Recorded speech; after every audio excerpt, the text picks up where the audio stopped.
Hey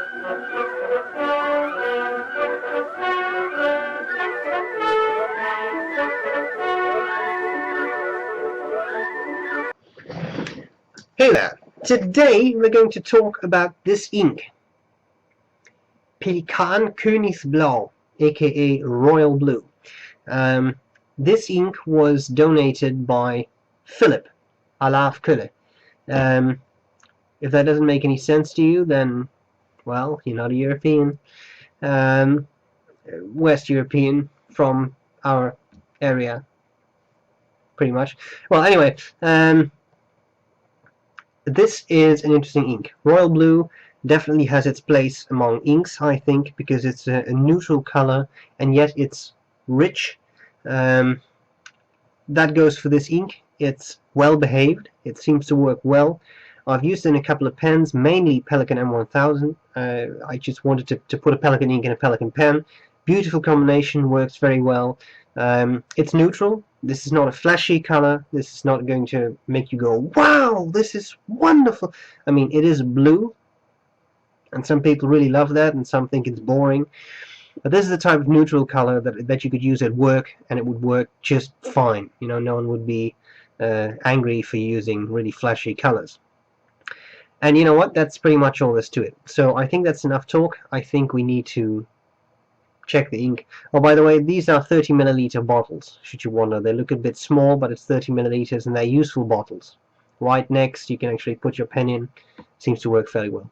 That's all there's to it. So let's check out what this ink is all about. And I'll see you later. Bye bye. Alright, so here we go with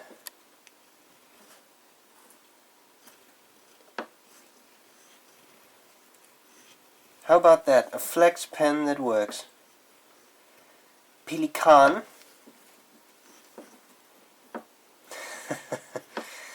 Never say something works. Königsblau.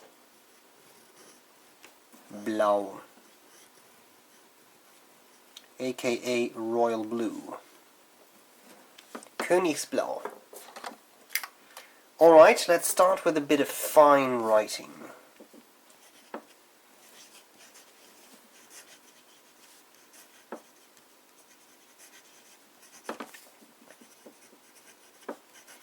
The fox jumped over the royal king.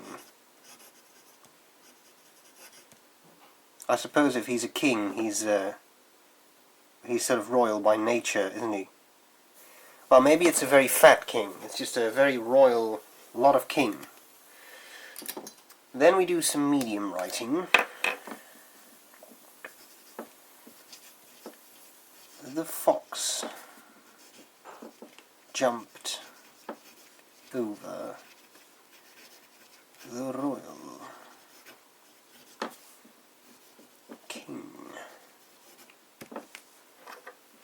And then, of course, we should do a little bit of broad writing. So far, I'm very happy with this ink. It performs well. It's not the first time I've used it. I've been using it mainly in my Pelikan M1000. And that's a wonderful combination. Really nice flow. Works very well.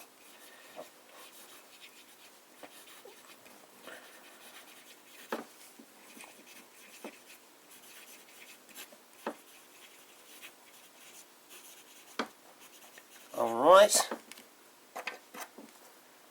and then we have some italic nibbage.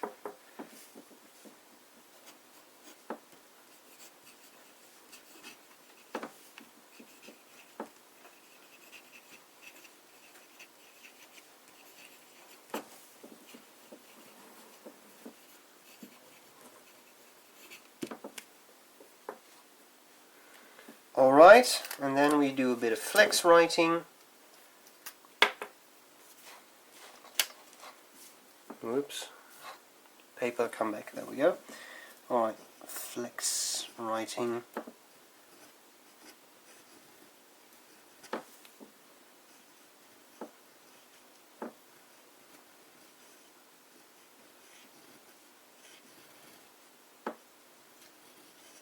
I really shouldn't have said that.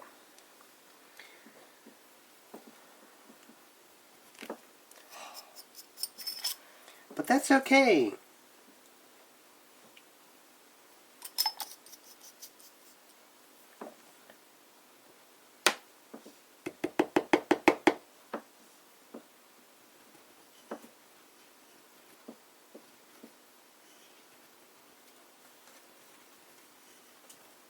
I'm putting a lot of strain on the feed here, of course, by flexing and writing at a fairly high speed.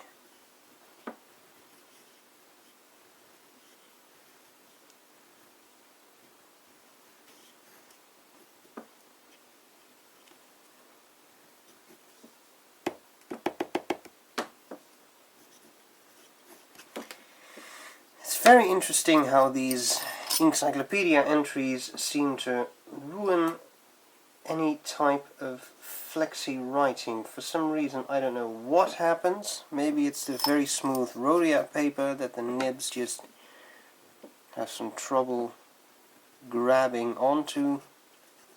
Okay, this ends here. I'm going to spend an hour trying to make this right. So in general, I would say very good flow. It works very well. You saw that with the fine, medium, broad, italic. No startup issues. I inked up the pens yesterday night. I've left them for a night, haven't touched them, haven't tried them out this morning. They write as soon as you make them hit the paper. So I think it's a very good quality. You see that the blue varies from very light in a non-saturated fine nib to quite dark in a very saturated flex nib if it writes. But in normal range nibs, say a broad or this italic, see that it's a fairly dark blue. You also see some shading, right? It goes from a lighter blue to a darker blue. It's not excessive, but there is some shading going on. And right now I think we should do a couple of passes, see how we get along there.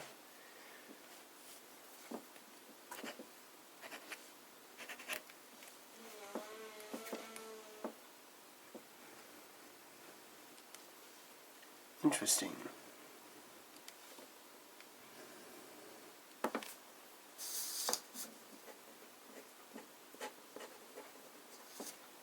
What on earth was going on there? Was there ink in the nib? I can't imagine. This was cleaned very well. Interesting, interesting. Well, we'll see that later. As you can see, the ink dries fairly quickly. It's a fairly fast drying ink, which I enjoy. Let's go for the second pass, see what happens there.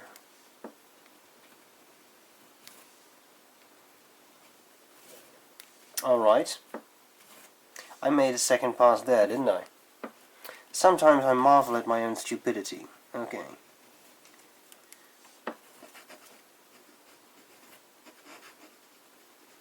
Disregard that one. Alright. I think we can start to prepare ourselves for some testing. Let's first do some fat writing with this 6mm nib.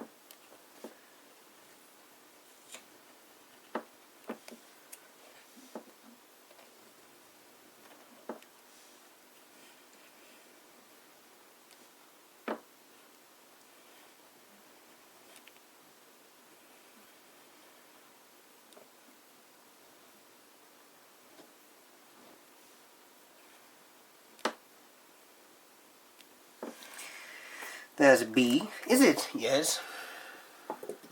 Here we will do some medium writing.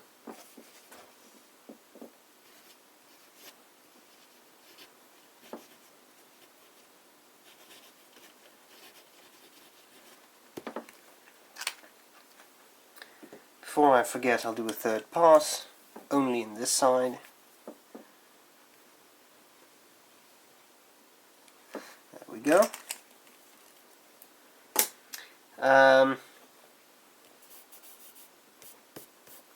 Well, that's drying now. Interesting. I think we can start to work with the bastard brush.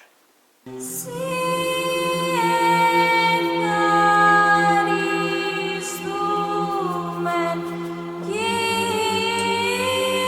has a nice artistic effect, isn't it? Sort of wipes out all the writing. This is still a bit wet, but let's have a look at the three passes, so forget about that one. This goes, as I said, from a fairly light, non-saturated blue to a very dark blue. That's really like night sky blue, if there is such a word, cerulean, but I suppose that's a bit lighter. I like this ink, and you see some interesting shading there. I'm not sure how well the camera picks it up, but it goes from a very dark, almost black tint there to a lighter blue right there. As I said, the ink performs well. We got a bit of an issue with that flex nib, but sometimes I have the feeling, I'm not sure whether that's your experience too, but some inks are a bit, maybe very wet or something. They feel thin, and this is one of those inks, and I've always got the feeling that those inks don't work too well with a flex nib. But maybe that's just some lunatic talking, I don't know. For now, I think that this is pretty much dry. I think we can start to have some fun or cry over the eyedropper of death.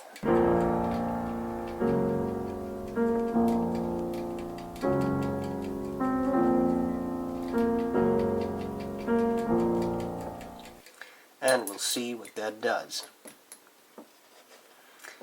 While we are awaiting that, I think we may as well have a look at the Brown benchmark. Now there's a serious benchmark. And what I'm doing right now is dipping my finger in some water so that I can actually get off the worst bit of ink. Alright, having said that, I think we should do what everyone has been waiting for, the Tardive test. See that again, it's its liquidity that makes it very hard to get ink on there. Anyway, the Tardive test.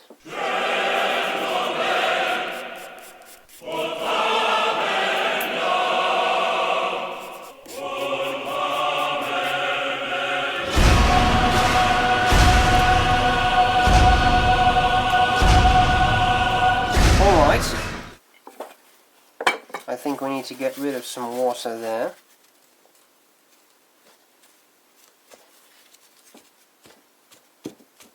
And we can start to work on a scorecard. And that's what we're doing right now.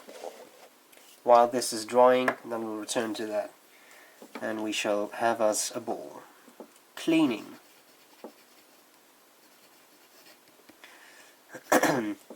This ink gets full marks on cleaning. I've never had any issues with it. It cleans out easily.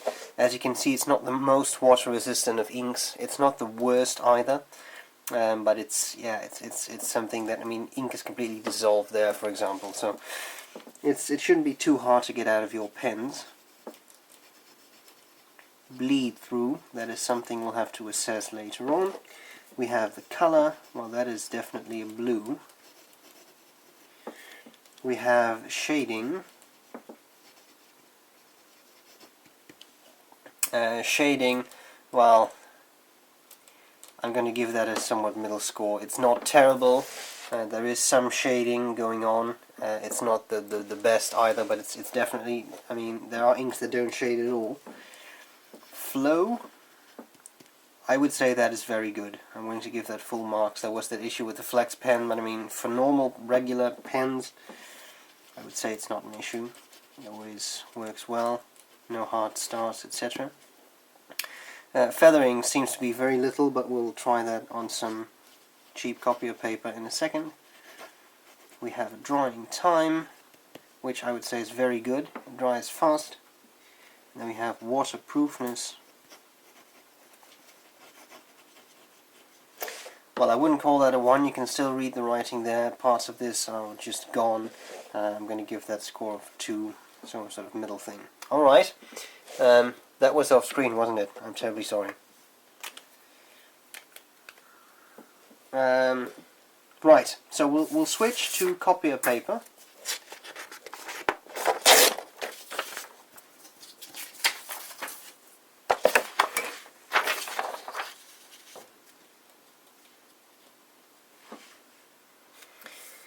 And we start with some fine writing, and I'm going to be very interested in seeing whether this pen writes at all now.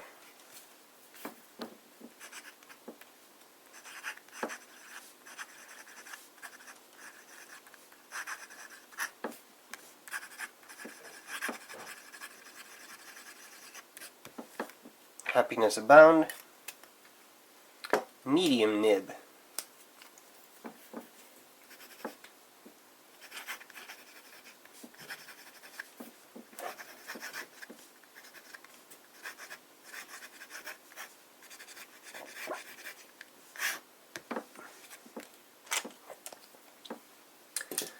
Broad nib.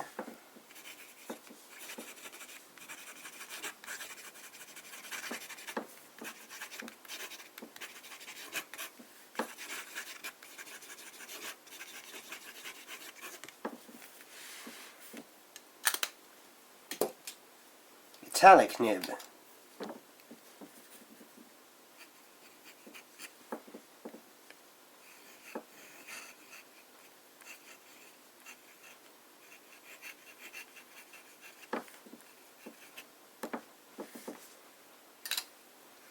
And the moment I'm really looking forward to, flexi writing.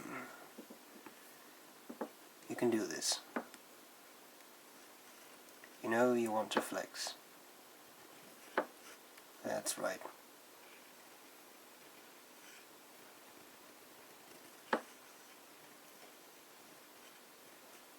Yay.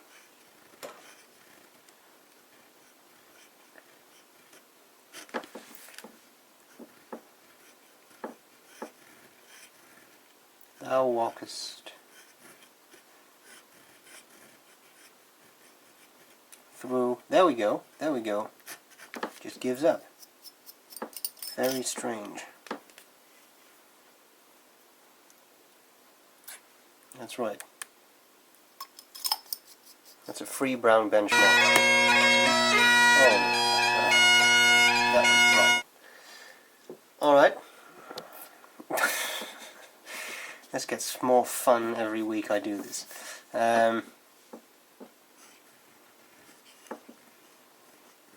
Walk us through the valley of the shadow of shade. That's what I was going to write. Oh, this thing writes like a very happy pen now. One thing I noticed though, more railroading. What's with these pens and inks? Amazing. Maybe I should start using a vintage pen for this. At least those things always write.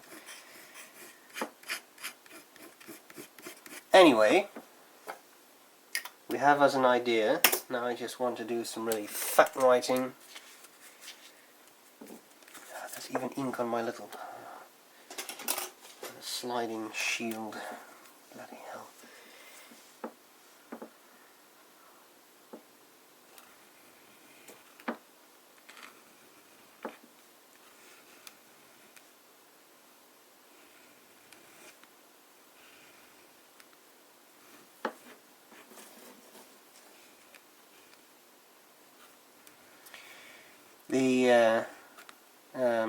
You all know Rorschach, right? He was from the Rorschach test. You know those ink blots that you have to interpret to see, sort of assess a person's mental state.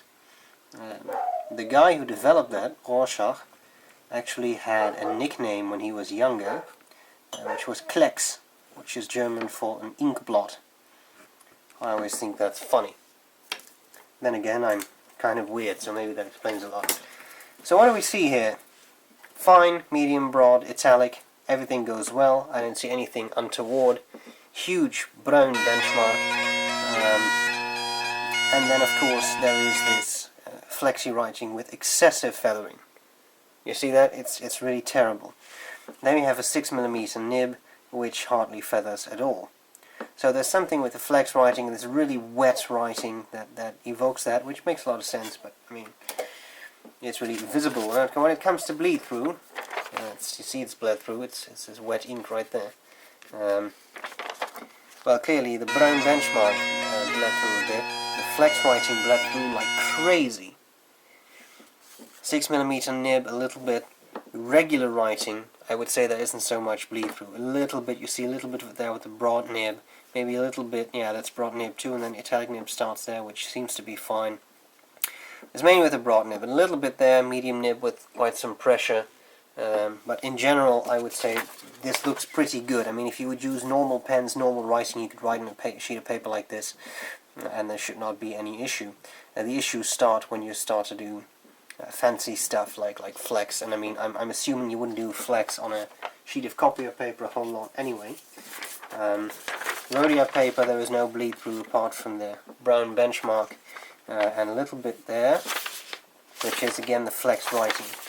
So, bleed through pen, I'm going to give bleed through a score of 2 here, because it seems to be good unless you start to do excessive stuff. Feathering is a 2 as well. I mean, you could argue that it's a 1 because with normal pens it doesn't feather, but I mean with the flex nib it's excessive, so I do think it is a somewhat feather prone ink. Alright, that means we have an inkage factor of 1, 3, 5, 6, 8, 9, 11.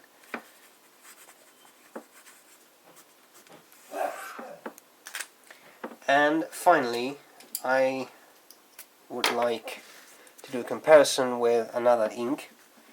So, please write. Here we have Pelikan, 2 L's. What is going on there? Pelikan, Königsblau.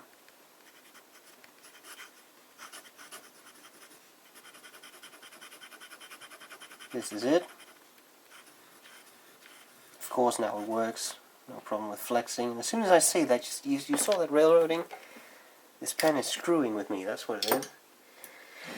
Alright, now I've got to make this right, which is always an issue. It seems to write now. Yes, alright, very good. What we have here is it just, I put it on a sheet of paper, it writes, I put it here, it doesn't write. What the hell? There is really some weird hex stuff going on here. I mean,